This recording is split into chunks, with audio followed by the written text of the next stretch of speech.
Our industry is no different from any others. It works well and efficiently because it is operating in a largely free market, where suppliers compete aggressively, trying to meet specifications using products and engineering expertise delivered at the lowest possible price. This has been the practice for decades, although various purchase models have been used by the procurement departments of end users during that time, including EPC purchasing on a reimbursable basis, lump sum turnkey contracts, MAX, MIV, etc. Those have all been tried. It's not my opinion to deliver it's not my intention to deliver an opinion on which of these purchase models work best today. But in consideration of the safety systems which are being purchased, it is certainly relevant to point to the risk that the end user carries if he places any kind of lump sum packaged order where he does not have control over the selection of the safety system. This is because of the responsibility that the decision carries, as we have discussed earlier. If a DCS supplier offers some kind of pricing discount, if his own make of safety system is also purchased at the same time, that's fine. But only if the customer is assured that the requirements of the safety standards have been meticulously delivered. And to be sure that the end users, and to be sure of that, the end users need qualified functional safety engineers to check that this has been done. Despite all the good reasons to the contrary, I believe that in the future there will be more and more temptation to cut corners, to try to save money. We can today all see that in general this is an unacceptably risky thing to do unless the process analysis has been formally executed and there is a supportable paper trail which shows that the right decisions have been made. However, whilst we can all nod and agree with this, we must face the fact that economics will dominate procurement decisions. The laws of several countries in Latin America and other regions dictates that the end users are not required to buy the best, but they are required to buy the cheapest. I sincerely hope that in the future, whilst it will take time, and tragically many more people will have to die and be injured unnecessarily, end users will not look to save capital expenditure money on buying a safety system if, by doing this, the money is saved by choosing a compromise rather than by following best practice. So I hope that the end users who a few years ago might have bought untested, non-safe PLCs to control their safety systems will simply not take that chance in the future. The best way to ensure that is to see to it that even the most senior managers get safety training and are exposed to best practice. However, that is much easier said than done, and the supply industry has a great responsibility to assist here. One e-journal on the internet, which I personally respect very much, is Control Global, edited by Walt Boyes. Walt is a friend of mine, I know him quite well. He has a CV which takes longer to read than this speech. He's a fellow of ISA. He has more than 35 years' experience in automation and control. He's also the editor-in-chief of Control magazine. He's served on several standards committees of the ISA, and he consults independently in the field of business-to-business marketing, technology transfer, business re-engineering, and associated organizational developments. Walt was not able to attend our symposium today because of a previous engagement, but I'm proud that he trusts me enough to deliver a short paper which he has written on the subject. And I'd like to show you that now. He calls his paper, "Why is Safety So Hard?" and he relates this to where we are going in the future. We have been working on making our process plants safer for nearly 50 years now, and we've been making some progress.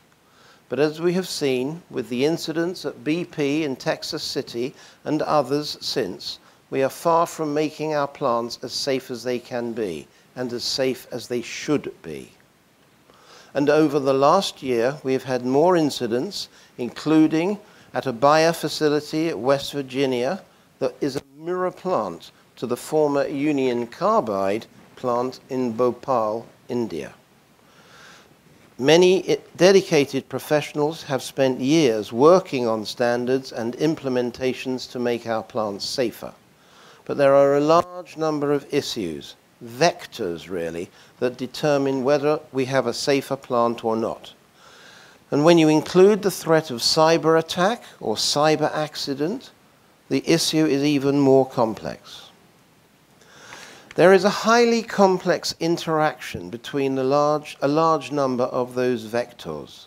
Safety, security, alarm management, operations, training, and of course your company goals all interact.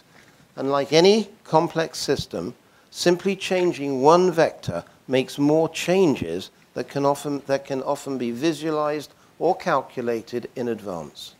Many people have real problems with IEC 61508, 61511, and the USA standard ANSI, ANSI ISA 84. We are educated to be project-orientated. We propose projects. We get projects approved. Funds are dedicated to those projects. And we do the projects, and then it's over.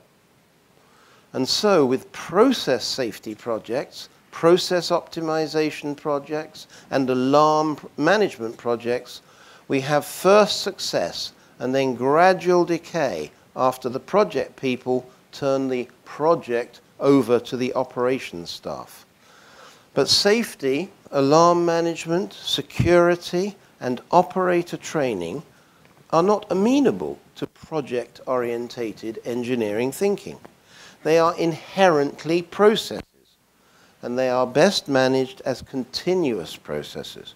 And there are very few of us who instinctively think in those terms. Since 2005, BP has tried to re-engineer itself as a safety-first company, and it has installed the DuPont safety methodology. The tragedy of Deepwater Horizon is not just the ecological disaster and the deaths that have resulted, but the fact that the accident is a clear illustration of the difficulty of changing a corporate culture. And at the same time, it is a perfect illustration that it is the culture that causes safe behavior or not. From the chairman on down, BP management has been driving safety throughout the organization. Some people have understood what that means, but some, especially those in direct charge of the Alaska pipeline and the Deepwater Horizon project, clearly did not. It is a fact that expecting an employee to stop an assembly line, shut down a batch or a continuous process, or simply refuse to perform actions that they know are dangerous and unsound is highly unlikely unless the employee's peers and first-line supervisors are convinced that whistleblowing will not cause danger to the employee's career.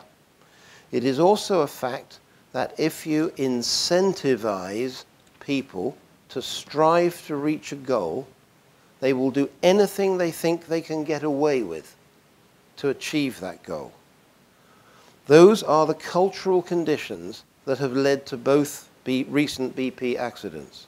The goal on the pipeline was not operating safely and productively, but rather maximize throughput and reduce operating costs. The goal on the Deepwater Horizon was not operating safely and productively, but bring home the well as quickly as you can. In both cases, BP management and Transocean management, in the case of Deepwater Horizon, ignored alarms, safety practice and procedure, and continued to strive for their appointed goals, and in both cases they met with catastrophic results. It takes time to change a culture. BP's strenuous attempts to reform theirs and their expenditure of something of $2 billion or more since 2005 simply had not become the real culture of the company yet. It was a veneer, not deeply set into integral part of the culture. And the final tragedy is that the world's response to Deepwater Horizon disaster is to ignore all of BP's strides and efforts towards becoming a safety-oriented company culture on the concept that one failure erases 10,000 successes. The signal this sends to the oil and gas industry, and indeed the entire process industry and all of manufacturing, is that they might as well save the money and effort to operate safely, because the world believes evil oil companies are by their nature menaces to civilization.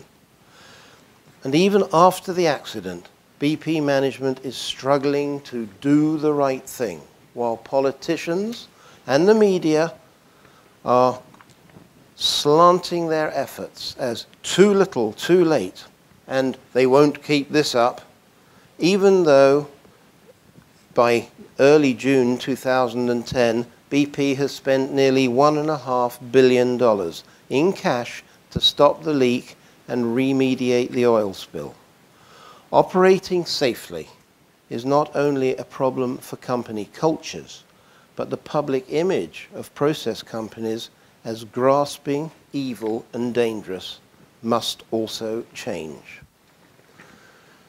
That presentation from Walt Boyes obviously addresses some issues which are not necessarily here today, but we're talking about the next 20 years.